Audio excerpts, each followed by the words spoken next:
हम इंतजार कर रहे हैं तुम्हारा। अगर तुमने ताबूत सकीना हमारे हवाले ना किया तो तुम्हारा कबीला तबाह बर्बाद कर दिया जाएगा। ताबूत सकीना के बदले तमाम मकबूजा इस्लामी इलाके मेरे हवाले करने होंगे। उसने तुम्हारे उस ताबूत की वजह से हमारी आंखों में आंखें डालकर धमकियां देने की जुर्रत की। अगर ये किस्सा भी खत्म ना हुआ तो सलाउद्दीन मुल्क ले डूबेगा। मैं जानता हूँ ये ताबूत कहाँ छुपाना है मुझे। मेरे भेड़ियों, छोड़ना नहीं।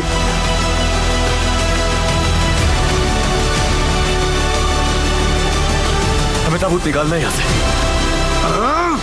मेरे सब्र का इम्तिहान मत ले। तुम्हारी ये अगर हाथ उठाया तो हाथ काट डालूंगी मैं।